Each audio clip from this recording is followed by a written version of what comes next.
All right, welcome back to the channel, and today we're going to be discussing the topic of watches as an investment. I get asked this quite frequently, so I would just, answer the question, are watches a good investment? Spoiler alert, I don't really think they are, and I'm going to give you kind of a general overview of what usually people are thinking when they classify watches as an investment, and then I'm going to give you kind of 7 reasons why I don't really think they're that great of an investment. Also, on the wrist, before I go any further, I'm wearing a vintage early 1960s pipe hand Constellation by Omega, just a really, really beautiful watch.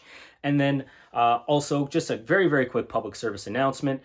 This entire setup, for those of you guys who are returning, is completely new. I do apologize, first of all, if the audio is a little bit echoey. I haven't had a chance to set up a microphone yet. Hopefully that will be coming in the next couple videos. But I am in the process of setting up an office and a studio so that hopefully you benefit from better video quality production. But anyways, if you do like the content, make sure to drop a like down below, subscribe to see more awesome stuff in the future. And with that out of the way, let's just roll the intro and then get right into the content.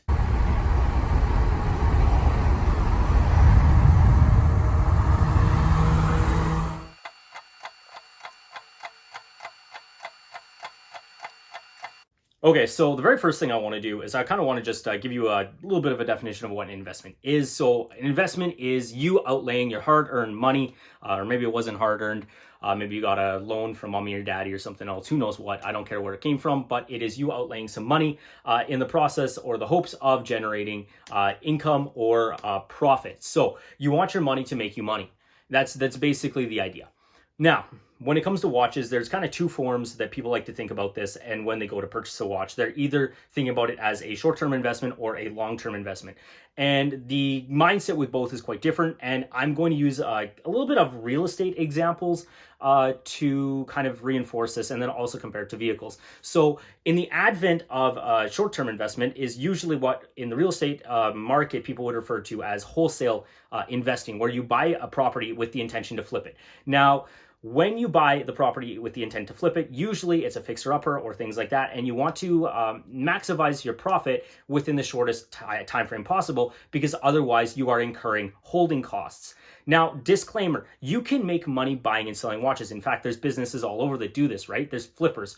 There's a reason why this exists. You can make money. There's a reason why on the side of the road, you see all those kinds of signs. We buy houses fast, call this number. We buy gold, we buy this, we buy this. Why? Because you're buying it at wholesale, you're buying dirt cheap as possible, and then you're flipping it for profit. There's profit to be made pretty much almost any single time. However, you can incur holding costs, and potentially the value of that item might actually go down in the said period of time. What happens if nobody buys it? Then you're stuck with that product, which if you didn't like it, that kind of sucks. This isn't like rocket science. It's just something that does occur. You can make money off of it, but I wouldn't necessarily view it as like, yes, it could be considered an investment, but it's not really what a lot of people like to think of when they think about investing in watches. A lot of people want to buy that product and sit on it for an extended period of time, and then sell it down the road and potentially make a lot of money off of it. So I'm going to use kind of in the same thing that you have these. I'm going to break it down kind of 2 ways that you can make money from this. And I'm going to go back again to real estate. Real estate in general, you're banking on the value of the house to go up over time so that you can sell it off at an increased profit down the road. Now, generally speaking, it wouldn't be on a primary residence unless you have a way to make what we refer to as passive income from that primary residence in the form of like a rental suite. So a rental, so this is usually when they refer to as an investment. Usually it's not your primary residence that's an investment. Although it can be, they're usually talking about like an investment property, right? In which case you're basically outlaying your money and you are using it to generate additional income, usually in the hopes to pay off the mortgage and maybe earn you a little bit of pocket cash while you potentially could wait for the value of that asset to go up in value.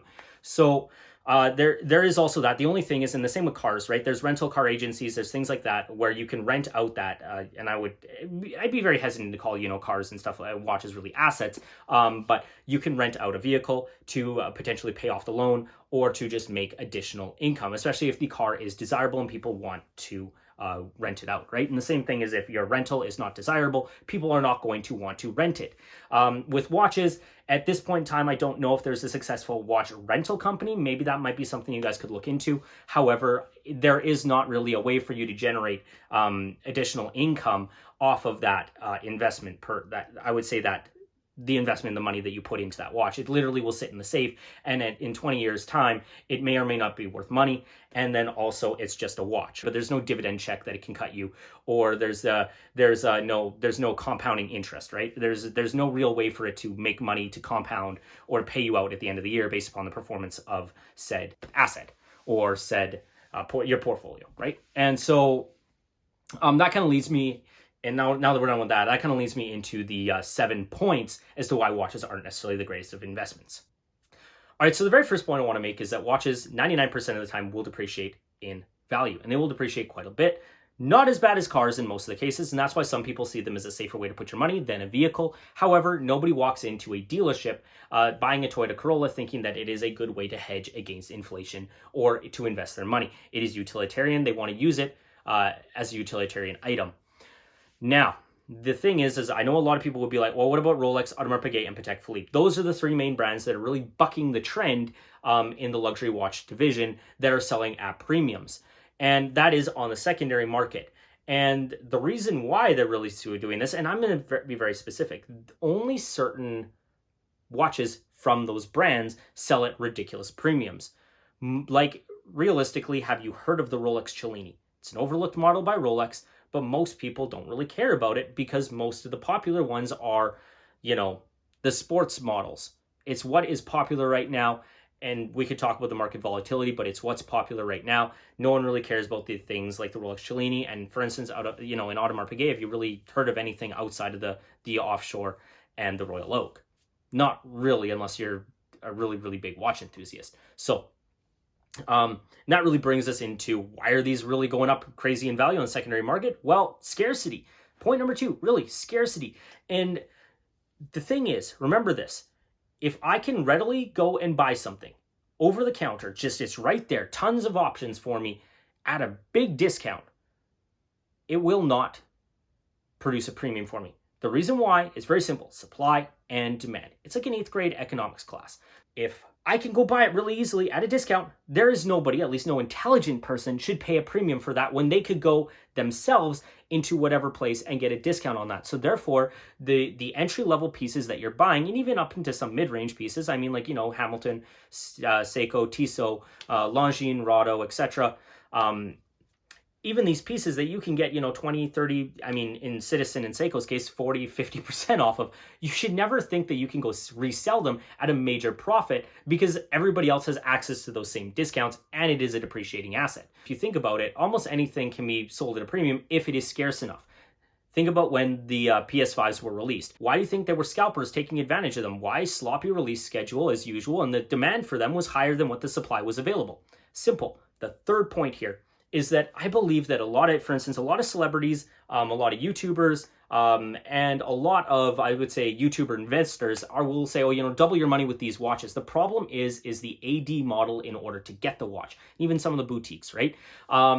Now, the problem is how do you even get your hands on stock? I wouldn't really call something a good investment if you can't get your hands on it. And that's the biggest issue, is when I go into a local AD, even if I had the money for something, they're going to say, get to the back of the line. Why? Probably no purchase history. So if you're just starting out, there's no purchase history. They're going to tell you, go buy your girlfriend or whatever, bunch of jewelry, go buy, a bunch of other watches. So you'd have to outlay a bunch of cash even before they'll really consider you to be a good enough client to give you those watches. Really, the high ticket, the hot items are reserved. Is almost like throwing you a bone for good behavior and being a good customer. The other thing, when these high profile people, and this is why I say it's disingenuous when they're like, oh, it's so easy for me to get my hands on them. Yes, why? Because it's not just about you spending your money there. It's about you as a high profile individual. Basically, it's free PR for them. Why are they not going to take that? The thing is, it's in their best interest to sell to these high profile people. So for you and me as the normal, everyday average Joe, we have to build that rapport with the dealer by spending a ton of money to get thrown these bones. All right, so that brings us really to point number 4. And point number 4 revolves around the issues in flipping these pieces. Now, when it comes to you getting thrown that bone by the authorized dealer, the good behavior watch, if you flip that good behavior watch out from underneath them, you could potentially lose that relationship that you've worked so hard to build with that authorized dealer. And then all of a sudden your access to those pieces has now been cut off. Realistically, it's not really a good model, especially when it comes to, there was actually a good example of this would be a lawsuit that went down in the automotive world with John Cena when he flipped that Ford GT, which was an extremely rare, basically the first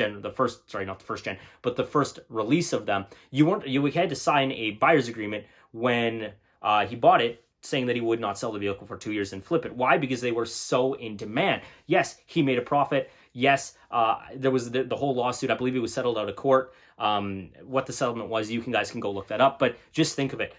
Do you think that if you do that behavior, that you would be rewarded again? No, they're going to cut ties with you the same way. I don't think Ford, if they ever produce some sort of really cool limited edition car, is going to call John Cena or, let him raffle his name in and get that piece, right? Or not piece, but that vehicle, right? So you don't want to burn the bridges behind you as you sell a piece and make your quick buck.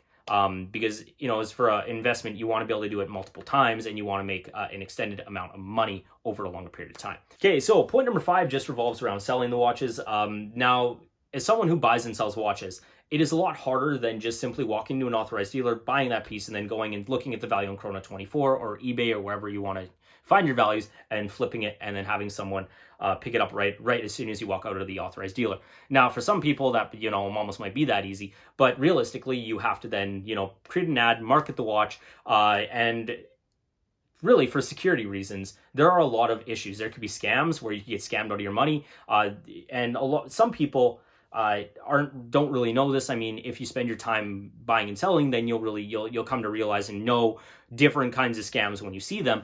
But for the general public, you might not be aware, and you might potentially lose that $10,000, $15,000 investment, and that is a lot of money to lose. There's also the advent of potentially getting robbed, right? Or, mugged. You might get killed, and is that really worth it, right? No one's going to go and mug you for your, or at least I don't think they would mug you for your mutual funds or your stocks. Most people can't really see that and steal it like a tangible item. So there are risks to that as well. Now, that brings us on to kind of point number 6, which is really just the fact that a lot of these things, a lot of the investment, the long-term investments, is really just speculative at best. You're speculating on what might be popular in 10, 15, 20 years, and you're speculating on a brand to have good brand equity in 10, 15, 20, 30 years. A good example that I would say that something that's strong today might not be strong tomorrow. I mean, a lot of people will point to Rolex as being the king, the crown, and I believe that their reign will continue for the foreseeable future. But if we think about this, not too long ago, Volkswagen was seen as the king of diesel engines, especially for small passenger vehicles in North America. Well, then Dieselgate happened and really just screwed up their entire market share with diesels. And so it can really, really, really hurt you long term if a brand all of a sudden decides to do something really stupid, go belly up, or fudge something really bad. And if you're thinking about investing long term, you have to be willing to risk that. All right, and so the very last thing that I really kind of just want to touch on is that watches to me are an emotional thing. Watches, and the kind of the 7th and last point, watches are an emotional thing. Watches are something that I really, really love. And I think that a lot of people might say, at this point, they'd be like, oh, watches are a waste of money. No, they're not a waste of money. They're actually a great way to spend your money, just like any hobby, right? Can you make money off of that hobby? Yes. Can you make money buying and selling hockey cards? Yes. Can you make money buying and selling literally anything? Yes, you can, right? But to say that it's a good investment, perhaps not. The other reasons that I was talking about it, but also I just think that at the end of the day, you're not actually enjoying what it was designed to do.